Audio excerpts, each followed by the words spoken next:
समाध है महाराजा रणजीत सिंह साहब की। महाराजा रणजीत सिंह साहब 2 नवंबर 1780 को गुजरांवाला में पैदा हुए थे। उनका असल नाम था बुद्ध सिंह। बचपन में उन्हें चीचक हो गया था। चीचक होने के कारण उनकी जो लेफ़्ट आई थी वो डैमेज हो गई थी। उस वक्त के जोशियों और नजूमियों ने इनके पिता महा सिंह को मशवरा दिया कि आप इनका नाम तब्दील कर दें। उन्होंने इनका नाम तब्दील करके इनका नाम रणजीत सिंह रखा था। 1792 ईस्वी में इनके पिता महा सिंह फौत हो जाते हैं, चलाना कर जाते हैं। इनकी माता राज कौर ने इन्हें राज नहीं करने दिया, मिसल के इंतज़ामात नहीं संभालने दिए। जो खालसा साजना दिवस है वो 13 अप्रैल 1699 को है। तो इन्होंने 13 अप्रैल 1799 को जब खालसा साजना दिवस की 100 साला तकरीबात मनाई जा रही थी तो इन्होंने अपनी सास सदा कौर के साथ मिलकर लाहौर के ऊपर राज संभाला था।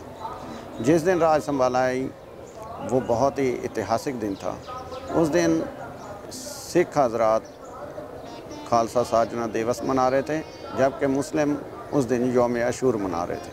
8 जुलाई 1799 को इन्होंने अपनी काबीना तश्कील दी और 40 साल राज किया। 40 साल राज करने के बाद 28 जून 1839 को 15 हाड़ को ये अकाल चलाना कर गए। तो यहाँ इनका अंतिम संस्कार किया गया। ये बाद में इनके बेटों और कश्मीरी डोगरों ने बनवाई थी। ये 1843 में ये समाध मुकम्मल की गई है। सिख मज़हब के मुताबिक ये सिख मज़हब के हीरो तस्वुर किए जाते हैं। महाराजा रणजीत सिंह साहब का जो राज था वो बहुत ही पुरअमन और शांति वाला राज था। ये रोशनाई गेट है। ये शाहजहाँ ने 1631-32 में बनवाया था। सिख इतिहास में इसे रोशनाई गेट को बड़ा ही एक मकाम हासिल है। इसके ऊपर एक लोहे का छज्जा होता था जो 5 नवंबर 1840 को महाराजा कंवर ने हाल सिंह के ऊपर गिराकर उन्हें शहीद कर दिया गया था।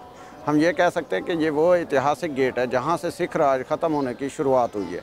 इस गेट के 2 हिस्से होते थे, एक में आने वालों का रिकॉर्ड रखा जाता था, एक में जाने वालों का। ये इसके दाएं बाएं दोनों हिस्से बने हुए हैं। ये सिख हिस्ट्री के अंदर बहुत ही ऐतिहासिक गेट है। हम ये कह सकते हैं कि यहाँ से सिख राज ख़त्म हुआ है। इस वक्त हम समाध महाराजा रणजीत सिंह के बिल्कुल सामने खड़े हैं। ये महाराजा रणजीत सिंह साहब की समाध है। महाराजा रणजीत सिंह जब अकाल चलाना करके गए तो यहाँ उनका अंतिम संस्कार किया गया था। महाराजा रणजीत सिंह साहब ने 40 साल से ज़्यादा राज किया है। ये सामने महाराजा रणजीत सिंह साहब का किला भी है और ये बाद में उनके बेटों और कश्मीरी डोगरों ने समाध बनवाई थी, इसलिए ये सामने ऊपर डोगरा कल्चर है। और ये समाध 1843 में मुकम्मल की गई है। ये गुरुद्वारा डेरा साहब है।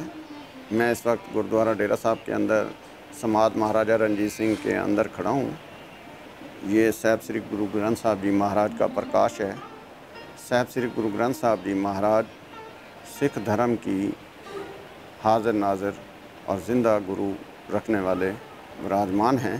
साहिब श्री गुरु ग्रंथ साहब जी महाराज के 1430 अंग हैं और इसके अंदर 36 इंसानों का कलाम है, जिसमें से 6 गुरु साहिबान का, 7 मुस्लिम औलिया का और 23 हिंदू भक्तों का है। साहिब श्री गुरु ग्रंथ साहब जी महाराज के अंदर 16 ज़बानें इस्तेमाल हुई हैं, जिसमें सराइकी भी है, बंगाली है, मराठी है, संस्कृत है, हिंदी है और फ़ारसी का बहुत बड़ा हिस्सा है। हर गुरुद्वारा साहब में 2 वक्त में रोज़ाना इबादत होती है, एक तलुए आफ्ताब से पहले, फिर गुरूब आफ्ताब के बाद।